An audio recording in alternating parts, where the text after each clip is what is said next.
So, welcome to Perform Threat Hunting in Microsoft Sentinel. And of course, the first thing you need to do is log into your Microsoft Sentinel and you select your workspace, which I've done. And of course, we've installed a couple of things, but this is actually perform threat hunting in Microsoft Sentinel. And we'll simply follow these instructions. And on the right pane, scroll down to select the investigate button and hint. So, of course, we created this, okay? And what you want to do is you want to select investigate and then hint, right? So, let's look at it. This bookmark,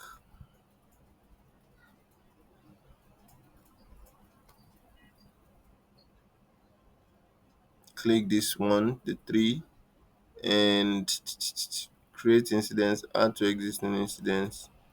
Okay, not that. Yep, so this is what we want. And scroll down, investigate. We click on this, and yeah, as you can see, you'd look at it, look at the whole thing is right here. It might take a couple of minutes to show the investigate graph. So this is the investigate graph, okay?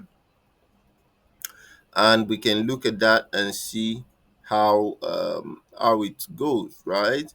So let's see. On the right pane, scroll down, investigate. We done this, and explore the investigate graph just like you did in the previous module. Notice the high number of related alerts for Win servers. So you can see it's like you can, so if you scroll down, right, let me show you. If you click this and you click on this, you can see everything right here. So let me increase it a little so it's more visible.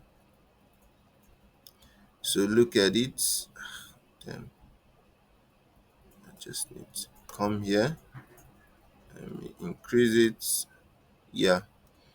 So if you look at this, you see everything is now showing, okay, from the security to the settings to how you can related bookmarks, everything.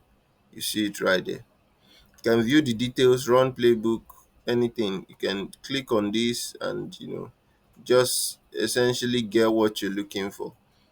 Okay, so that is it. Now we can close the investigate graph. Okay, let's close the investigate graph right here. Hide the right blade by selecting this, okay, icon, and then scroll right until you see this. Okay, add to existing incidents. So come here and we can now click add to existing incidents. And yep, so select one of the incidents and then select add.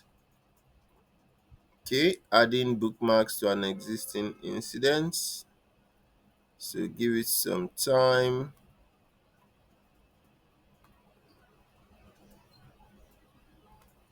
We can't find any existing incidents.